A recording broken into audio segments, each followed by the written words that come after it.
Hello बच्चों, चलिए प्रश्न देखते हैं। एंजाइम टाक डीएनए पॉलीमरेज की क्या विशेषता है? इसका नाम बैक्टीरिया की किस प्रजाति से लिया गया है?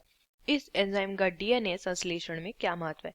तो सबसे पहले तो जानेंगे हमारे प्रश्न की मुख्य अवधारणा।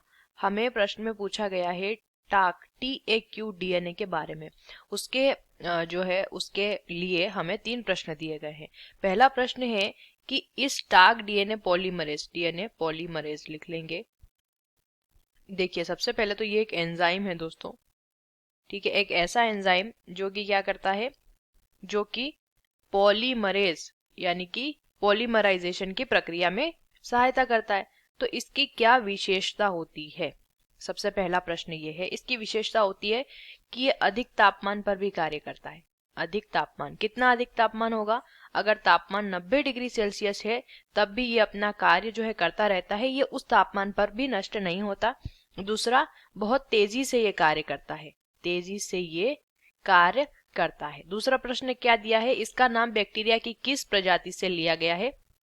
तो जो प्रजाति है यानी कि जो बैक्टीरिया है इसका, वो बैक्टीरिया होता है थर्मस एक्यूटिकस।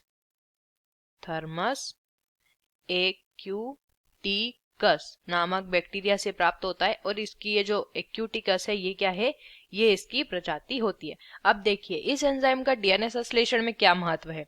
तो डीएनए संश्लेषण के अंदर, डीएनए संश्लेषण की जो प्रक्रिया होती है उसमें पॉलीमराइजेशन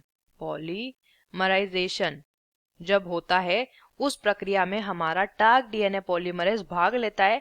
तो इस तरीके से क्या होता है, न्यूक्लियोटाइड, जो न्यूक्लियोटाइड होते हैं वो आपस में इसकी मदद से जुड़ते जाते हैं और एक चेन बना लेते हैं जिसके द्वारा डीएनए हमारा बनता है।